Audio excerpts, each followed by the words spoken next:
और सुधांशु नाम के दो भाई थे। दिलीप की शादी कावेरी के साथ हुई और सुधांशु की शादी माया के साथ। शादी के बाद दोनों भाई अपनी अपनी पत्नी के साथ खुशी खुशी रहा करते थे। दोनों भाइयों के परिवार एक ही घर में रहता था, साथ में खाना, साथ में घूमना। कुल मिलाकर दोनों भाइयों का परिवार खुशहाल परिवार था। कुछ सालों के बाद दिलीप की पत्नी कावेरी को एक बेटा हुआ। आज मैं बहुत खुश हूँ, चाचा बन गया हूँ मैं। हाँ भाई साहब, इस बच्चे के घर में आने से तो रौनक आ गई है। मैं सबको बताऊंगी कि मैं तो चाची बन गई हूँ, चाची। तुम दोनों कितने अच्छे हो। हमारे बच्चे के आने से ऐसे खुश हो रहे हो जैसे ये बच्चा तुम्हारा ही हो। बस भैया, अब आपका बेटा इस दुनिया में आ गया ना, हम भी कोशिश करेंगे कि हमारा भी बच्चा जल्दी से इस दुनिया में आ जाए। और फिर आपका और हमारा बच्चा दोनों मिलकर दिन भर घर के आंगन में खेला करेंगे। कितना मजा आएगा ना।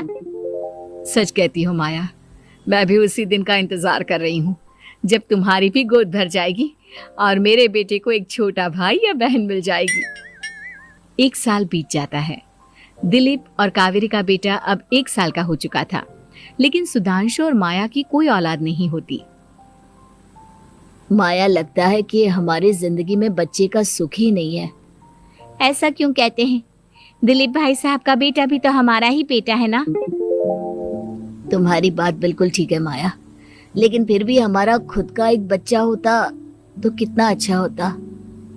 हाँ, कावेरी भाभी भी हमेशा कहती हैं उन्हें अपने बेटे के लिए एक छोटा भाई या बहन चाहिए। लेकिन देखिए ना, हमारी तो किस्मत ही कितनी खराब है। हमारे तो सारे ट्रीटमेंट भी फेल हो चुके हैं।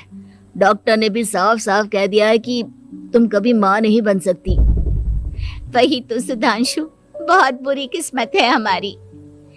लेकिन माया, हम अपनी किस्मत को इतना क्यों कोस रहे हैं?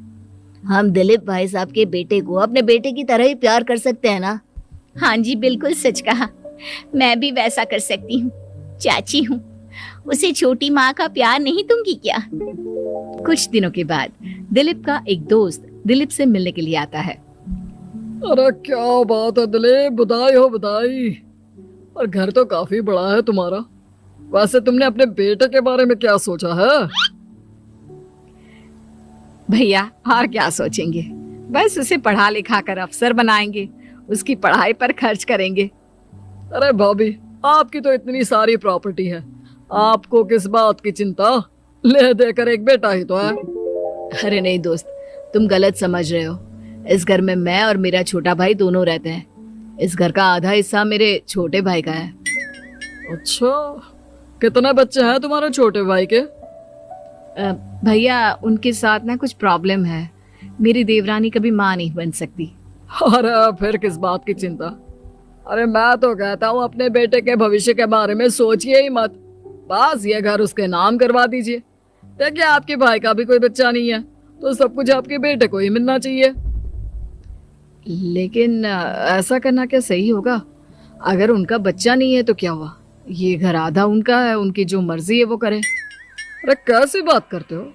उनकी कोई औलाद नहीं है, वो क्या करेंगे प्रॉपर्टी अपने नाम रखकर? हाँ, वैसे भाई साहब, आपकी बात तो बिल्कुल सही है। अब जो कुछ भी है वो हमारे बेटे का ही तो है। आखिर वही तो इस घर के वंश को आगे बढ़ाएगा। मैं कल ही देवर जी से बात करती हूँ। अगले दिन सुधांशु और माया, इधर आओ। तुम दोनों से एक बहुत जरूरी बात करनी है मुझे। बताइए ना भाभी, क्या बात है? आपको कहीं जाना है तो आप अपने बेटे को मेरे पास छोड़कर जाइए। मैं ही पूरा दिन रख लूंगी उसे। अरे नहीं माया, वो तो मुझे पता है। मैं किसी और चीज के बारे में बात करना चाहती हूँ। बताइए ना भाभी, क्या बात है? देखिए देवर जी, आपका कोई बच्चा है नहीं, लेकिन मैं जानती हूँ कि आप हमारे बेटे को अपने बेटे की तरह ही प्यार करते हैं। भाभी, बेटी की तरह नहीं, वो हमारा ही बेटा है। मेरे लिए तो वो मेरा ही बच्चा है। वही तो फिर क्यों ना ये सारी प्रॉपर्टी हम मेरे बेटे के नाम करवा दे, क्योंकि तुम्हारा हो या मेरा, हम सबका एक ही तो है बेटा। लेकिन भाभी, अभी तो वो सिर्फ 1 साल का है। अभी से प्रॉपर्टी उसके नाम करवाने का क्या मतलब है? देखिए देवर जी, जो काम जितना जल्दी हो जाए ना उतना अच्छा। आने वाले वक्त का क्या भरोसा। भाभी भरोसा क्यों नहीं, हम तो हमेशा आपके बेटे को माँ बाप की तरह ही प्यार करेंगे। हाँ, लेकिन फिर भी मैं चाहती हूँ कि ये सारी प्रॉपर्टी मेरे बेटे के नाम हो जाए। अब मुझे नहीं लगता तुम दोनों को इसमें कोई भी परेशानी होगी, है ना? भाभी वैसे तो आप जो कह रही हैं वो बहुत जल्दबाजी है, लेकिन फिर भी अगर आपको ऐसा लगता है तो ठीक है, कल ही प्रॉपर्टी के पेपर बनवा लीजिए, मैं और माया उस पर साइन कर देंगे। इस तरह से अगले दिन प्रॉपर्टी के पेपर बनवाकर सारी प्रॉपर्टी दिलीप और कावेरी के बेटे के नाम पर करवा दी जाती है। कुछ दिनों के बाद सुधांशु, सुबह सुबह ये कौन लोग आ गए हैं तुम्हारे घर पर? भैया वो ऊपर वाला कमरा खाली पड़ा था ना, सोच रहा था किराएदार रख देता हूँ। लेकिन किराएदार रखने से पहले आपने हमसे पूछा भी नहीं। भाभी, इसमें आपसे पूछने वाली क्या बात थी? हमें एक ही कमरे की जरूरत थी, इसलिए सोचा दूसरा कमरा किराए पर दे देते हैं, कुछ इनकम हो जाएगी। अरे माया, ये सारी प्रॉपर्टी अब मेरे बेटे के नाम पर है और यहाँ पर जो कुछ भी होगा उसके लिए तुम्हें मेरी या दिलीप की परमिशन तो लेनी पड़ेगी ना। हाँ सुधांशु, तुम्हारी भाभी ठीक ही तो कह रही है। अब देखो, तुमने खुद अपने हाथों से ये प्रॉपर्टी हमारे बेटे के नाम की है, वह अभी बहुत छोटा है, तो इस घर से रिलेटेड सारे फैसले तुम्हें हमसे पूछ कर लेने चाहिए। भाभी, हमें तो लगा था कि आप हम लोगों से बहुत प्यार करती हैं, लेकिन आप तो हमारे साथ भेदभाव करने लगी। अरे, इसमें भेदभाव करने वाली क्या बात है? और मैंने कौन सा तुमसे कुछ गलत मांग लिया? अरे ले देकर मेरा बेटा इकलौता इस पूरे वंश का वारिस है, सब कुछ उसके नाम है। तुम्हें इस बात से जलन क्यों हो रही है? भाभी, माया को जलन नहीं हो रही, वो तो बस ऐसे ही कह रही थी। सब जानती हूँ मैं, इसकी खुद की तो कोई औलाद पैदा नहीं हुई, बस इसीलिए जब देखो तब मेरे बेटे पर बुरी नजर डालती रहती है। देखो माया, कावेरी तुमसे बड़ी है, वो जैसा कहती है वैसा करो। और वैसे भी इस घर पर अब तुम लोगों का कोई अधिकार नहीं है, वो तो हम लोगों की भलाई समझो जो तुम्हें अभी तक यहाँ रहने दिया है। भैया, आप इतने कैसे बदल गए? इस प्रॉपर्टी ने आपके दिल से हमारे लिए प्यार पूरी तरह खत्म कर दिया है क्या? इसी तरह वक्त बीतता जाता है और देखते देखते दिलीप और कावेरी का बेटा प्रणव 25 साल का हो जाता है और उसकी नौकरी लग जाती है। पापा, आज मेरा अपॉइंटमेंट लेटर आ गया है, मैंने सिंगापुर में जॉब ज्वाइन कर ली है। लेकिन प्रणव, विदेश में नौकरी करने जाने से पहले तुम्हें कम से कम अपने मम्मी पापा से एक बार पूछना चाहिए था ना। इसमें पूछने वाली क्या बात है माँ?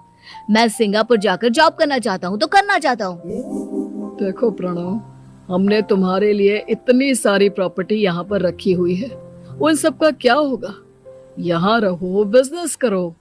सॉरी पापा, मैं यहाँ रहकर कोई बिजनेस नहीं करने वाला, और ये जितनी भी प्रॉपर्टी आपने मेरे लिए संभाल कर रखी है ना, ऐसे ही किसी को दान में दे दीजिए, क्योंकि मैं सिंगापुर से वापस इंडिया आकर कभी नहीं रहने वाला।